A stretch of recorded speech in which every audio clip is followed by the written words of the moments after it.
അപ്പോൾ അങ്ങനെ കേരളത്തിൽ ഭരണം മാറി. ഇന്ന് ഒഫീഷ്യലി UDF അധികാരത്തിലേറി. മന്ത്രിമാരെയെല്ലാം തിരഞ്ഞെടുത്തു, പ്രധാന വകുപ്പിലെ മന്ത്രിമാരെയെല്ലാം തിരഞ്ഞെടുത്തു. അതുപോലെ തന്നെ VD സതീശനാണ് നമ്മുടെ മുഖ്യമന്ത്രി. അപ്പോൾ കഴിഞ്ഞ 10 വർഷത്തിനുള്ളിൽ നമുക്ക് നടന്ന കാര്യങ്ങളെല്ലാം ജനങ്ങൾക്ക് ബോധ്യമായതുകൊണ്ടാണ് അവർ ഇത്തവണ മറ്റൊരു തീരുമാനത്തിലേക്ക് എത്തിയത്. വികസനങ്ങളോ അല്ലെങ്കിൽ എന്ത് സാമൂഹ്യക്ഷേമ പ്രവർത്തനങ്ങളോ എന്ത് തന്നെ ഉണ്ടായാലും എന്തെങ്കിലും അതൃപ്തി ഉണ്ടായത് കാരണമാകാം അവർ മാറി ചിന്തിക്കാൻ കാരണം. അപ്പോൾ ആ ന്യൂനതകളും ആ അതൃപ്തികളുമെല്ലാം ഇപ്പോൾ വന്ന സർക്കാർ നികത്തുമെന്ന് നമുക്ക് വിശ്വസിക്കാം. പ്രധാനമായിട്ട് ഒത്തിരി കാര്യങ്ങളിൽ കേരളത്തിൽ മാറ്റം വരേണ്ടതായിട്ടുണ്ട്, ഒരുപാട് മേഖലകളിൽ. പക്ഷേ ആ കാര്യങ്ങളെല്ലാം തിരഞ്ഞുപിടിച്ച് അതിൽ വേണ്ട മാറ്റങ്ങളെല്ലാം കൊണ്ടുവരും, പുതിയ സർക്കാർ കൊണ്ടുവരും എന്ന് പ്രതീക്ഷിക്കാം. ഇല്ലാത്ത പക്ഷം തീർച്ചയായിട്ടും അവർക്കും പാളും. അപ്പോൾ അങ്ങനെ പാളാതിരിക്കട്ടെ എന്ന് നമുക്ക് ആശംസിക്കാം.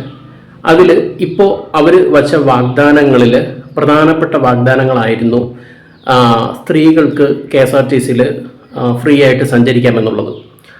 അപ്പോൾ അത് ഇപ്പോൾ ഇന്ന് വാർത്താ സമ്മേളനത്തിൽ അദ്ദേഹം മുഖ്യമന്ത്രി VD സതീശൻ പറയുകയുണ്ടായി, ജൂൺ 15 കൂടി സ്ത്രീകൾക്ക് KSRTCയിൽ ഫ്രീ ആയിട്ട് സഞ്ചരിക്കാം. അതിൻ്റെ പ്രധാന കാര്യങ്ങളെല്ലാം ഇനി വരും നാളുകളിൽ അത് ഇൻഫോം ചെയ്യുമെന്നാണ് പറയുന്നത്, അതിൻ്റെ വിശദമായിട്ടുള്ള കാര്യങ്ങളെല്ലാം. അപ്പോൾ അതൊരു നല്ല കാര്യം തന്നെയാണ്. പക്ഷേ അത് എങ്ങനെ ഇനി KSRTCയുടെ നിലവിലുണ്ടായിരുന്ന നഷ്ടം, അല്ലെങ്കിൽ ഇങ്ങനെ സ്ത്രീകൾക്ക്, അതായത് ഏകദേശം ഒരു 40-50% അല്ലെങ്കിൽ 60% സ്ത്രീകളാണ് ഏറ്റവും കൂടുതൽ KSRTCയിൽ സഞ്ചരിക്കുന്നത്. അപ്പോൾ അങ്ങനെ സഞ്ചരിക്കുമ്പോൾ KSRTCക്ക് ഉണ്ടാകുന്ന നഷ്ടം അതെങ്ങനെ നികത്തും? കാര്യം പ്രോപ്പറായിട്ട് KSRTCയിൽ വർക്ക് ചെയ്യുന്നവർക്ക് ശമ്പളം കിട്ടുന്നില്ല, പെൻഷൻ കിട്ടുന്നില്ല, അങ്ങനെയുള്ള പ്രശ്നങ്ങളെല്ലാം ഇടയ്ക്ക് പരിഹരിച്ച് സോൾവ് ആയതാണ്. അപ്പോൾ ഇങ്ങനെ ഒരു ഇത് കൊണ്ടുവരുന്നതോടുകൂടി ഇനി KSRTCക്ക് എന്ത് നഷ്ടമാണ് വരാൻ പോകുന്നതെന്ന് കണ്ടറിയണം. അല്ലെങ്കിൽ എങ്ങനെ KSRTCയെ ലാഭത്തിലേക്ക് കൊണ്ടുപോകും എന്ന് നമുക്ക് കണ്ടു തന്നെ അറിയണം. കാര്യം എല്ലാത്തിലും സമത്വം എന്ന് പറയുന്നത് പോലെ എന്തുകൊണ്ടാണ് പുരുഷന്മാർക്ക് ഈ ആനുകൂല്യം കൊടുക്കാത്തതെന്ന് അറിയില്ല. ഇപ്പോൾ സ്ത്രീകൾക്ക് കൊടുക്കുന്നതുകൊണ്ട് യാതൊരു ബുദ്ധിമുട്ടുമില്ല ആർക്കും. പക്ഷേ എങ്കിലും തീർച്ചയായിട്ടും പുരുഷന്മാർക്കും ഇതിനോടനുബന്ധിച്ച് വിഷമം ഉണ്ടാവാൻ കാരണമുണ്ട്. കാര്യം എല്ലാത്തിലും ഒരു ഇക്വാലിറ്റി പ്രതീക്ഷിക്കുന്നവരാണല്ലോ. അപ്പോൾ തീർച്ചയായിട്ടും കുറച്ച് ഏജായിട്ടുള്ള സീനിയർ സിറ്റിസണെങ്കിലും ഈ ഒരു ഓഫർ കൊടുക്കണമായിരുന്നു. സ്ത്രീകൾക്ക് മാത്രം, അതായത് പ്രായഭേദമന്യേ സ്ത്രീകൾക്ക് ഈ ഓഫർ കൊടുക്കുമ്പോൾ പുരുഷന്മാരെ പ്രത്യേകിച്ച് മറന്നുപോയി. ഓക്കെ, രണ്ടാമത്തെ വാഗ്ദാനമായിട്ടുള്ള ഈ പറയുന്ന പോലെ ആശാ വർക്കേഴ്സിൻ്റെ ശമ്പളം കൂട്ടുമെന്ന് പറഞ്ഞു.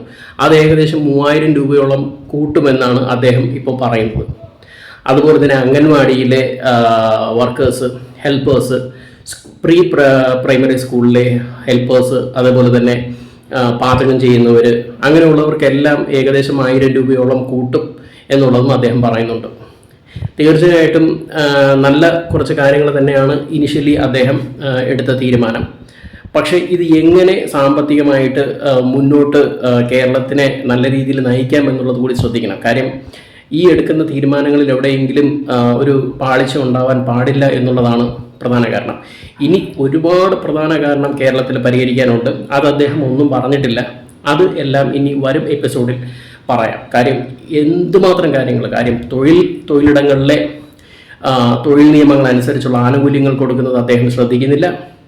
അതുപോലെ തന്നെ ലോ ആൻഡ് ഓർഡർ പരാജയപ്പെട്ട് കേരളത്തിലിരിക്കുന്നത്, വിലക്കയറ്റം, പെട്രോൾ ഡീസലിൻ്റെയൊക്കെ വില കൂടിയത്, ആഹാര സാധനങ്ങളുടെ വില കൂടിയത്, തൊഴിലില്ലായ്മ, അങ്ങനെ ഒത്തിരി പ്രശ്നങ്ങൾ ഇവിടെ പരിഹരിക്കാനുണ്ട്.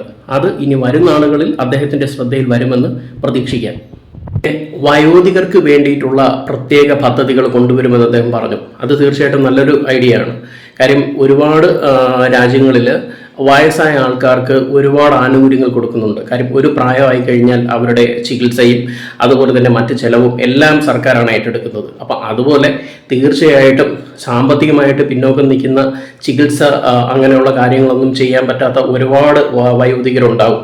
അതുപോലെ തന്നെ ഭക്ഷണം പോലും നേരെ കിട്ടാത്ത ആൾക്കാരുണ്ടാവും. അപ്പം അങ്ങനെയുള്ള എല്ലാ വയോധികരെയും പ്രായഭേദമന്യേ അല്ലെങ്കിൽ മറ്റ് ഒരു ക്രൈറ്റീരിയയും നോക്കാതെ തീർച്ചയായിട്ടും അവർക്ക് വേണ്ട അവരുടെ ഉന്നമനത്തിന് വേണ്ടിയിട്ടുള്ള അവരുടെ ലൈഫ് അപ്ലിഫ്റ്റ് ചെയ്യാൻ വേണ്ടിയിട്ടുള്ള പദ്ധതികൾ കൊണ്ടുവരുന്നത് നല്ലൊരു ഐഡിയ തന്നെയാണ്.